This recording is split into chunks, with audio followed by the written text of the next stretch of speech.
हम बिना फेफड़ों के 1 मिनट भी जिंदा नहीं रह सकते।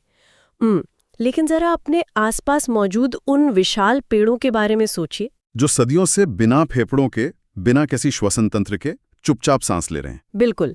आज की हमारी इस चर्चा में हम इसी रहस्य की परतें खोलने वाले हैं कि आखिर पौधों का हर एक पत्ता, हर एक तना अपना ऑक्सीजन सिलेंडर खुद कैसे मैनेज करता है। और बात सिर्फ सांस लेने की नहीं है, बल्कि उस सांस का इस्तेमाल करके कोशिकाएं अपने भोजन को कैसे तोड़ती हैं। हाँ, और एटीपी यानी ऊर्जा की मुद्रा कैसे बनाती हैं।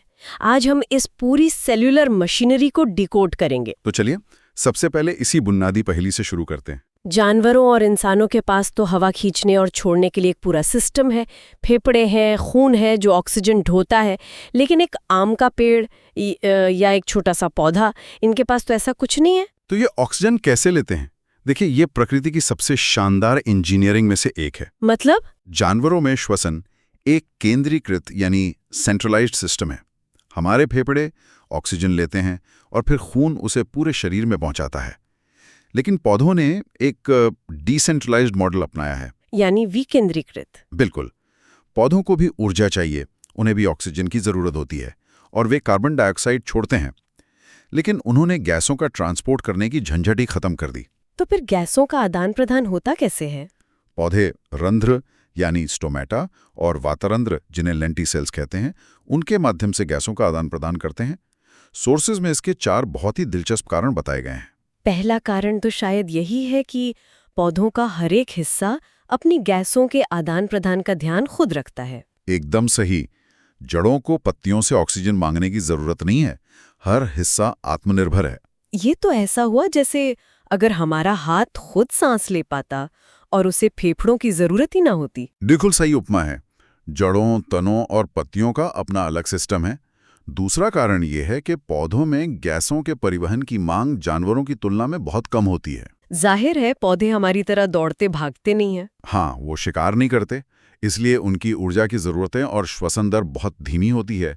और तीसरा कारण और भी मजेदार है। वो क्या है? पत्तियां प्रकाश संश्लेषण यानी फोटोसिंथेसिस के दौरान खुद ही ऑक्सीजन उत्पन्न कर रही होती हैं। यानी जिस समय सेलुलर मशीनरी काम कर रही है, वो अपना ऑक्सीजन खुद बना रहे हैं, बाहर से लेने की जरूरत ही नहीं है। ये तो ऐसा हुआ जैसे आपके घर में ही ऑक्सीजन का प्लांट लगा हो, है ना? लेकिन मैं हमेशा ये सोचती थी कि एक विशाल बरगद के पेड़ का क्या होता होगा। वो तो बहुत मोटे होते हैं, उनके एकदम बीचों बीच जो कोशिकाएं हैं, उन तक हवा कैसे पहुंचती होगी? बाहर के पत्तों को तो हवा मिल गई, लेकिन तने के अंदर क्या चल रहा है, यही सवाल है ना। यही वो चौथा कारण है जो पौधों के स्ट्रक्चरल डिजाइन की खूबी को दर्शाता है। उन बड़े और मोटे पेड़ों में अंदर का जो विशाल हिस्सा होता है, वो असल में मृत कोशिकाओं से बना होता है। अच्छा, मतलब वो हिस्सा जिंदा ही नहीं है? नहीं, उसका काम सिर्फ पेड़ को यांत्रिक सहायता या एक मजबूत पिलर की तरह सपोर्ट देना है। जीवित कोशिकाएं केवल पेड़ की छाल के ठीक नीचे एक बहुत ही पतली परत के रूप में मौजूद होती हैं। और इस छाल में जगह जगह वो छोटे छिद्र होते हैं, जिन्हें वातरंध्र या लेंटिसेल्स कहते हैं। इन्हीं लेंटिसेल्स के जरिए बाहर की हवा सीधे उन जीवित कोशिकाओं तक पहुंच जाती है। इस तरह पेड़ की हर जीवित कोशिका हवा के सीधे संपर्क में रहती है। ये डिजाइन वाकई बेजोड़ है। जो हिस्सा जिंदा है उसे सतह के करीब रखा गया है। बिल्कुल।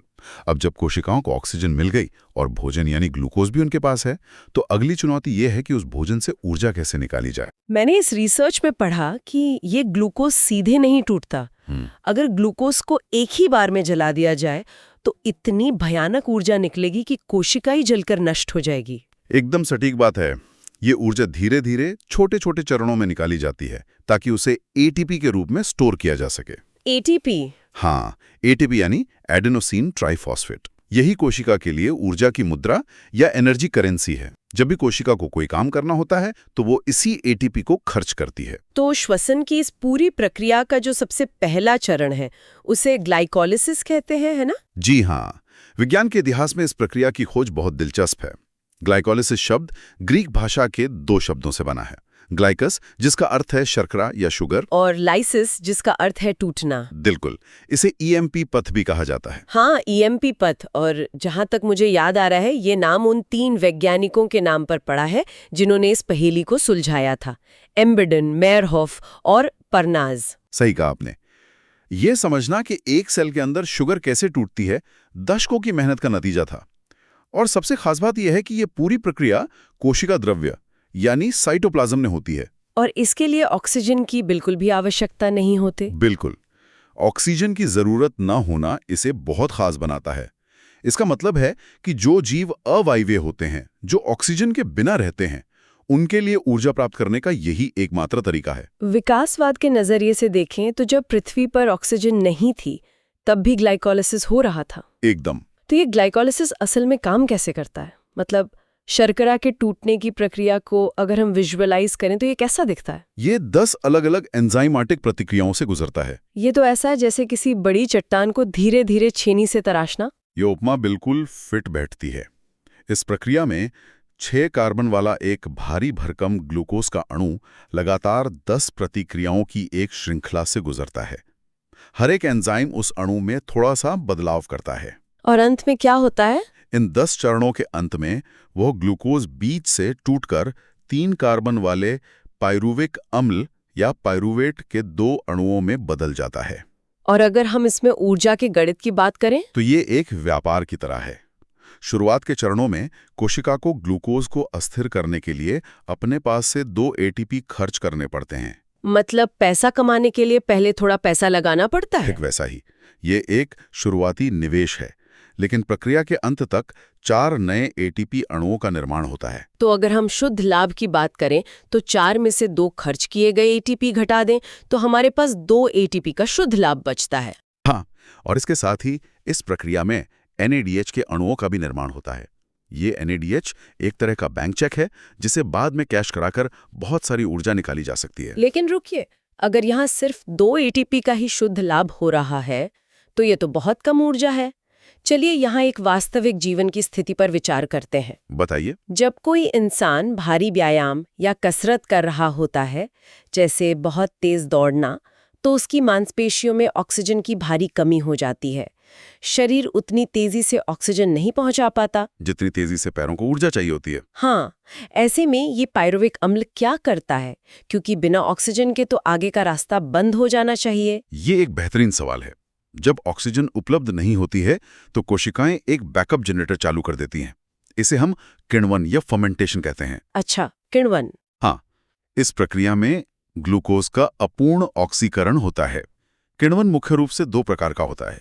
पहला है अल्कोहलिक किण्वन, जो यीस्ट जैसे जीवों में होता है। इसमें ग्लाइकोलिसिस से बना पाइरुविक अम्ल टूटकर इथेनॉल और कार्बन डाइऑक्साइड बनाता है। बिल्कुल। यीस्ट का ये अल्कोहलिक किण्वन तो मानव इतिहास के सबसे पुराने उद्योगों का आधार है, लेकिन स्रोतों में यीस्ट को लेकर एक बहुत ही मजेदार तथ्य भी है। हाँ, वो 13% वाली बात। जी, जब प्राकृतिक रूप से किण्वन होता है और अल्कोहल की मात्रा 13% या उससे थोड़ी अधिक हो जाती है तो ये खुद यीस्ट के लिए विषैली हो जाती है।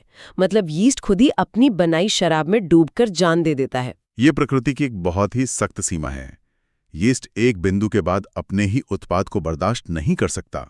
और दूसरा प्रकार कौन सा है? दूसरा प्रकार है लैक्टिक अम्ल किण्वन, जो हमारी मांसपेशियों में भारी व्यायाम के दौरान होता है। व्यायाम के दौरान जब आपकी मांसपेशियों को ऑक्सीजन नहीं मिलती तो पाइरुविक अम्ल लैक्टिक अम्ल में बदल जाता है।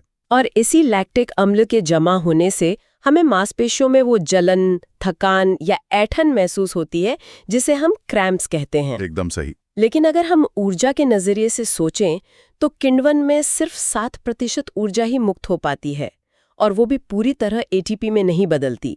अगर ये इतना अक्षम है तो विकासवाद ने इसे अब तक बनाए क्यों रखा है? क्योंकि यह एक आपातकालीन उपाय या सर्वाइवल मैकेनिज्म है।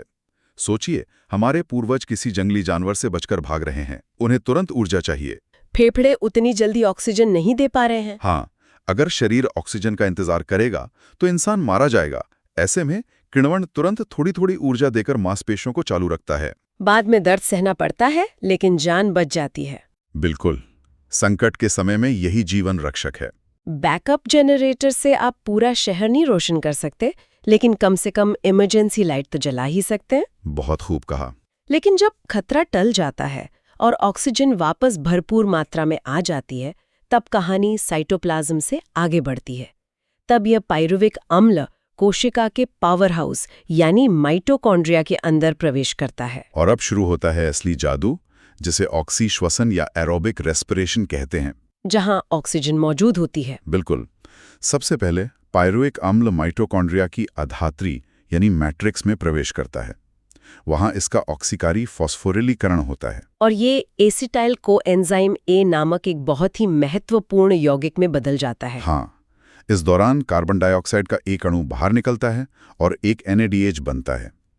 यह एक तरह का लिंक रिएक्शन है जो ग्लाइकोलिसिस को आगे के चक्र से जोड़ता है। और इसके बाद शुरू होता है वो प्रसिद्ध चक्र जिसे क्रेब्स चक्र या TCA चक्र कहते हैं। जी हाँ, हंस क्रेब्स के नाम पर इसे क्रेब्स चक्र कहा जाता है। यह चक्र तब शुरू होता है जब एसिटाइल कोएंजाइम ए 4 कार्बन वाले ऑक्सिलो एसिटिक अम्ल या OAA और पानी के साथ मिलकर 6 कार्बन वाला सिट्रिक अम्ल बनाता है। इसीलिए इसे सिट्रिक एसिड साइकिल भी कहते हैं। बिल्कुल, यह चक्र एक मॉलिक्यूलर मेरीगो राउंड की तरह है।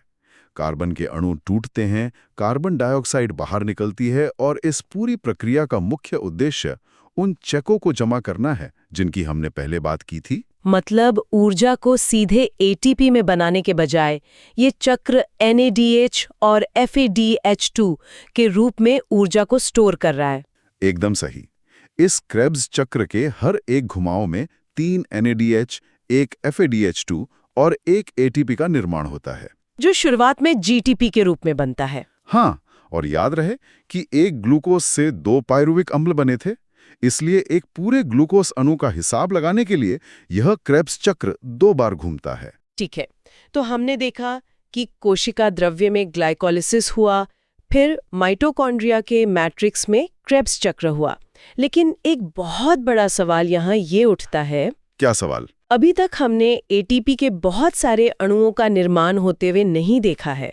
ग्लाइकोलिसिस में सिर्फ 2 ATP मिले और क्रेब्स चक्र में भी सिर्फ 2।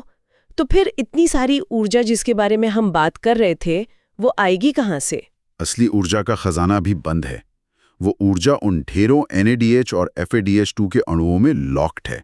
इस ऊर्जा को बाहर निकालने के लिए एक अत्यंत जटिल प्रणाली काम करती है जिसे इलेक्ट्रॉन परिवहन तंत्र या ETS कहते हैं। हाँ, जो माइटोकॉन्ड्रिया की भीतरी झिल्ली पर मौजूद होता है। जब मैं सोर्सेस को पढ़ रही थी तो मुझे ये ETS किसी विशाल हाइड्रो इलेक्ट्रिक पावर प्लांट की तरह लगा। वो पावर प्लांट वाली उपमा इसे समझने के लिए सर्वश्रेष्ठ है।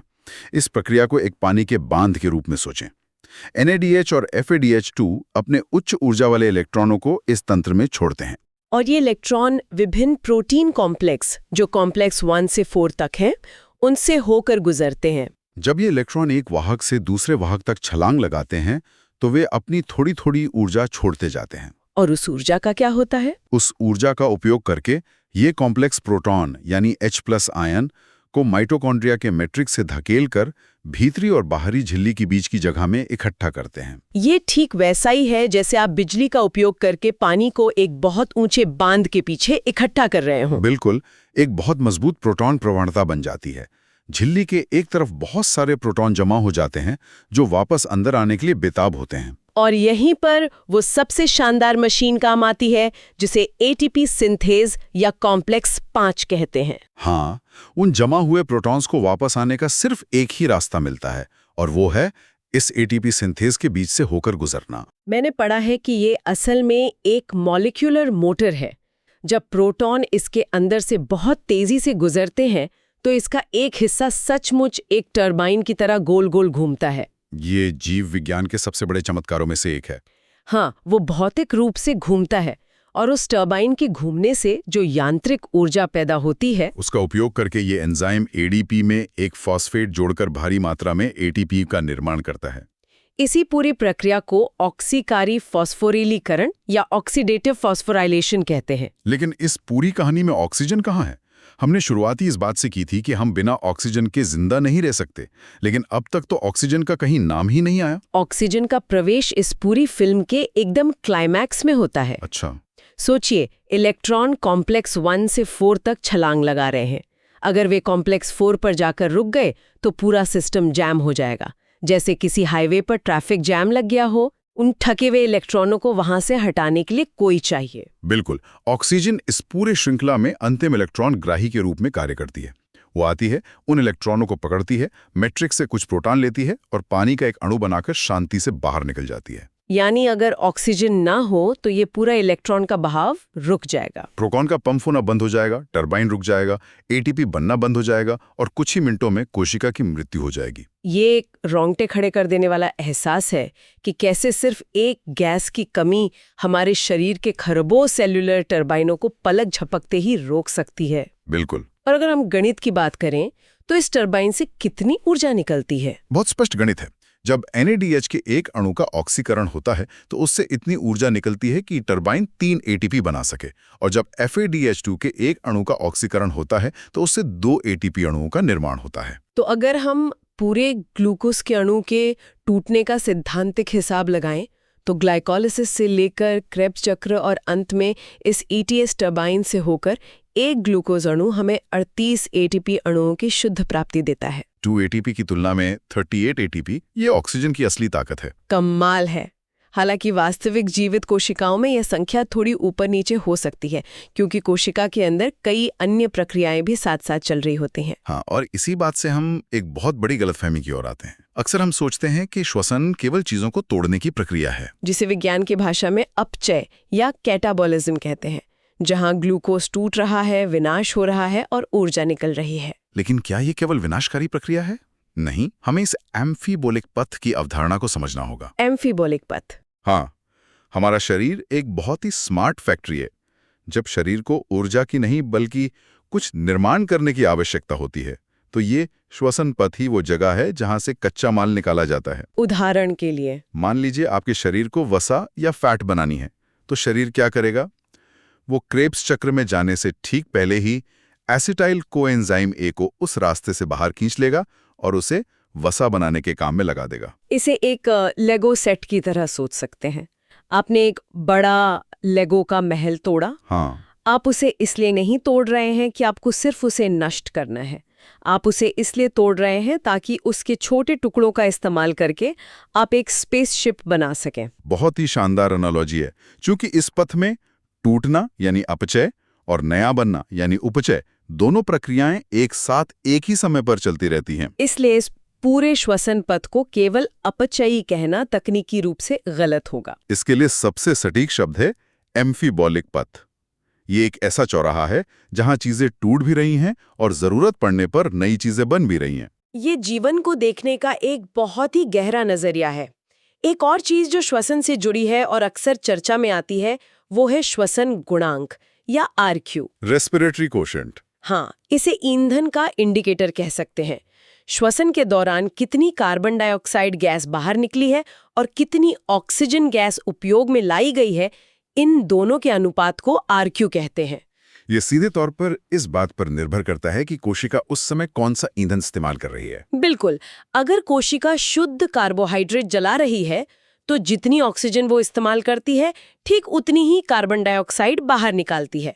इसलिए कार्बोहाइड्रेट का RQ 1 होता है। लेकिन जब शरीर वसा या प्रोटीन जलाता है तो ये अनुपात बदल जाता है। मैंने पढ़ा है कि वसा का RQ लगभग 0.7 होता है और प्रोटीन का लगभग 0.9 होता है। सही, वसा के अणुओं में आंतरिक रूप से ऑक्सीजन बहुत कम होती है, इसलिए उन्हें पूरी तरह से तोड़ने के लिए बाहर से अधिक ऑक्सीजन खींचनी पड़ती है। इसी RQ को मापकर वैज्ञानिक या डॉक्टर ये पता लगा सकते हैं कि शरीर उस समय मुख्य रूप से कौन सा ईंधन इस्तेमाल कर रहा है। बिल्कुल। ये पूरी चर्चा हमें जीव विज्ञान की उस गहराई में ले जाती है जहाँ हर चीज एक परफेक्ट सिम्फनी की तरह काम कर रही है। कैसे एक नन्ही सी कोशिका के अंदर ऊर्जा उत्पादन का इतना जटिल कारखाना बिना रुके चल रहा है। 10 स्टेप का ग्लाइकोलिसिस, फिर क्रेब्स चक्र और अंत में उस मॉलिक्यूलर टरबाइन का चलना, ये सब हमारे अंदर इस वक्त इसी सेकंड खरबों बार हो रहा है। वाकई, इस पूरी चर्चा को समेटते हुए सोर्सेज में सबसे दिलचस्प बात जो सामने आई, जिस पर हमने थोड़ी देर पहले बात भी की थी, वो है यीस्ट की लिमिट। किण्वन वाली बात। हाँ, हमने देखा कि प्राकृतिक किण्वन में जैसे ही 13% अल्कोहल बनता है, यीस्ट के लिए वो जहर बन जाता है और उसकी प्रक्रिया वहीं रुक जाती है। प्रकृति ने एक सख्त बायोलॉजिकल सीमा खींच दी है। लेकिन जरा सोचिए, इंसानों ने क्या किया? हमने अपने दिमाग और डिस्टिलेशन जैसी तकनीक का इस्तेमाल करके उसी शराब को 40% या 80% अल्कोहल तक पहुंचा दिया। ये सोचने वाली बात है। जहां प्रकृति अपनी बायोलॉजिकल सीमा तय कर देती है, वहीं से इंसान का दिमाग अपनी नई दुनिया बनाना शुरू करता है।